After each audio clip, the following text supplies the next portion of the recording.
I was raised to become a greedy gold digger. But once you hear about my story, you wouldn't judge me for my choices. Hi, I'm Beth, and ever since I was born, I often slept outside motel room doors while my mom was working inside. On such nights, at least Mom was able to buy me a warm dinner.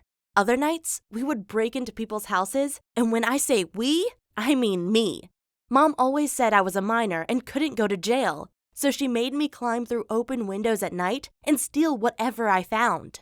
One time I accidentally woke up this scared little girl. She was about to start screaming, but I'm a good liar and told her I was the tooth fairy. I said, "If you tell anyone that you saw me, then I'll make all your teeth fall out." The following night I came back to visit her, this time with a little tooth fairy crown. I told her to bring me some food from her fridge. We ate some cornflakes together, and then I asked her if her mom likes to wear jewelry. She nodded, so I asked where it was hidden. She made a sign to follow her, and together we crawled into her parents' bedroom. But when she opened the drawer and it made that squeaky noise, her dad woke up. "What are you doing there?" "I'm helping the tooth fairy." "Oh, it's the middle of the night, and put Mom's bracelet back down." She crawled into her parents' bed, and I used my chance to grab the bracelet and crawl out. I had no idea if it was worth much until I got out of the house. Only then I saw that it was a real diamond tennis bracelet. We later sold it for $4,000, which was more than we've ever had before. But Mom spent it all on drugs, so that kinda sucked. Things got worse when Mom started dating one of her clients. Yes, we were allowed to stay in his apartment, but Mom started to completely lose it. I woke up one morning and saw Mom sitting and watching me with her eyes super wide. I said, "You're scaring me, Mom. And you look just like your dad." What? I thought you didn't know who my dad was." "Oh, I know. We can go visit him right now if you want." "Well, I think you're on drugs, but sure. Let's get some fresh air." Right as we leave the house, Mom walks over to a mother and her baby, leans over the stroller and pukes right on the poor little thing. The mother completely loses it and starts beating my mom with her handbag. I felt so bad because there was nothing I could do for my mom. She probably needed a psychologist, but I had no money for one. So I just packed my bag and left her, hoping that someday I could get her some therapy.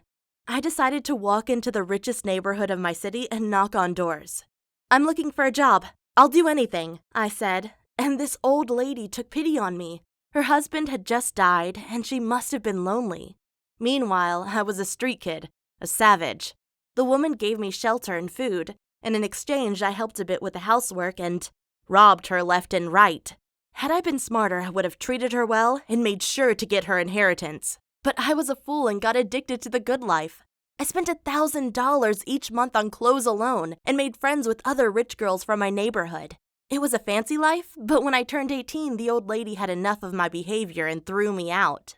I was unwilling to go back into poverty and asked around if any of the other neighbors needed a babysitter or maid. Sure, I was uneducated and not anyone's first choice, but I had heard rumors that one of the neighbors was not getting along with his wife anymore. So I knocked on his door and said, "Hey neighbor, I'm really in need for a job because my grandma just threw me out. Are you looking for a babysitter?" "No, not really." "Are you sure? Because I would stay overnight to take care of your kids and help you with anything you want. I also heard gossip that you and your wife have relationship problems and that she moved into a hotel. So let's just see how things turn out." He looked dazzled but let me in. His kids were already asleep, so we sat down to drink some wine and talk. I made up lies to make him pity me, like saying I had been in and out of foster care my whole life. But I don't think that was even necessary. I mean, I was young and good-looking, and he was in his 40s and frustrated with his wife.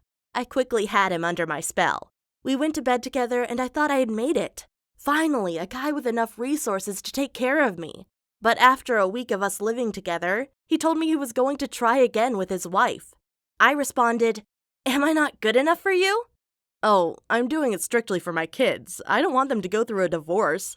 Well, his wife moved back in and she hated me. She told me to stop wearing yoga pants and kept telling her husband to throw me out. She said they didn't need a babysitter. Honestly, I don't understand why a man would stay with a woman like her. She was overweight, old, and did nothing but complain. But he gave in to her demands and threw me out. I mean, he also rented me a one-bedroom apartment in the city where he secretly visited me behind his wife's back, but I still felt like a second-class citizen. One time, he promised to take me out for dinner on a Friday night, but canceled it last minute because his wife made problems. I realized I couldn't just be a mistress, but that I needed to marry a rich guy to be secure. I first tried to find a rich man at top-end bars, but it didn't work out. They already had many girls around them and many prettier than me. So I decided to instead just get pregnant by my sugar daddy. If he had kids with his current wife and me, he'd choose me over her any day, I thought. But as irony would have it, on the day I took my first pregnancy test, which came out negative, I had a plumber come by my home to fix the drain. He actually dared to ask me, "Any plans for tonight?" "Yeah, I'll go to a fancy dinner." Oh God, how boring. You should do something instead. Like let me take you out to a bar. I couldn't believe how confident this guy was. Here he was on his knees fixing my sink and still flirting with me as if I was below him. "Well, what job are you working?" he asked me.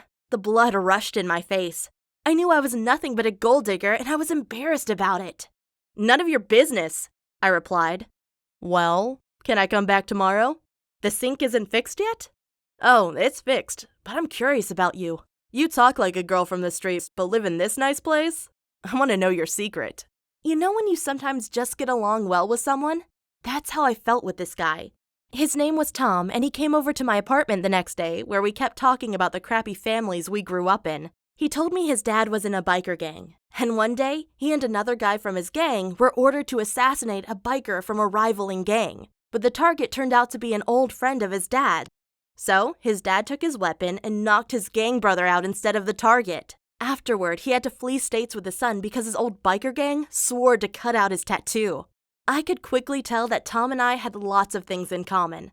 Not just our drug-addicted parents, but we both grew up poor, and that shapes you in a certain way. When he took me to his apartment, I saw cockroaches crawling across the floor, and he only had a mattress. Sure, I had grown up in similar bad conditions and didn't want to go back to it, but next to Tom, I felt like I could be myself. Money didn't seem so important anymore. When I told him that I had a sugar daddy, he even called me smart for making such easy money. He didn't judge me, and I soon realized that love was more important to me than financial security. So I dropped my sugar daddy and started dating Tom. I was sure everything would be perfect. What I didn't know was that feeling of being in love can blind you. Sure, Tom was a fun and charismatic guy, but also very irresponsible and unambitious. We couldn't afford healthy food and had to eat lots of pasta and bread, which made me feel tired and sleepy. I just recently found out that I'm gluten intolerant. And worse was that Tom was always exhausted after work. He came home groggy and there was no passion or energy. So I broke up with him. Luckily, my old sugar daddy wanted me back. So at age 20, everything is back to what it was before.